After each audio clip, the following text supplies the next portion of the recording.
fiidnimadii caawa ayaa 7 degmo oo ka mid ah degmooyinka gobolka Banaadir waxa ku dhacay tiro madaafiic ah oo taliska ciidamada booliska uu ku eedeeyay in ay ka dambeeyeen kooxda al-shabaab. degmooyinka madaafiicda ay ku dhaceen waxaa ka mid ah degmada Xamarweyne, degmada Boondheere, Xamar Jajab, Cabdilcasiis, Shangaani iyo Warta Nabadda oo ka wada tirsan gobolka Banaadir. madaafiicda qaar ayaa ku dhacday xaafado ay deganaayeen dad shacab ah, inkastoo aysan geysanin khasaare nafeed ayaa haddana waxaa jira burbur soo gaaray qaybo ka mid ah dhismayaashii madaafiicdu ay ku dhaceen.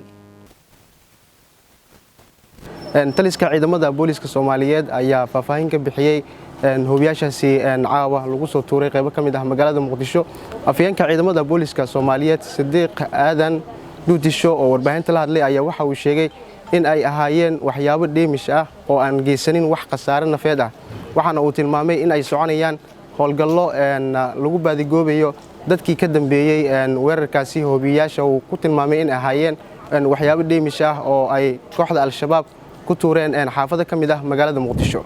caawa fiidkii abaara 2:20 ayay argagixisadu oo waxay arbushaad ka sameeyeen magaalada Muqdisho iyagoo soo tuuray waxyaabo dheemish ah ama baaruud ah ugu talagaleen in ay amniga ku qalqalgeliyaan isla markaana ay muujiyaan in jiritaankooda argagixisadu ay jiraan. marka waxaan idin xaqiijinaynaa rabnaa ummadda Soomaaliyeed aan gaarsiino in goobihii caawa aan tagnay oo bahdina saxaafadda la socoteen waxa ku soo aragteen ahaayeen in aysan wax khasaare haba yaraatee geysanin marka laga reebo guri jingadiisii ay xoogaa wax yar soo gaareen oo ka muuqdo jug yar ka muuqato iyo guri kale oo tubadiisii biyaha ay furatay oo saas biyo ku soo daateen.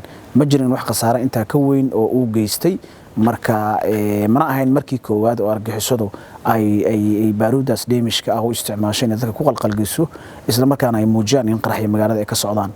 waxaad la socotaa inaan tagnay goobo ka mid ahaa meelaha wax ku soo dhaceen oo aad indhihiina ku soo aragteen.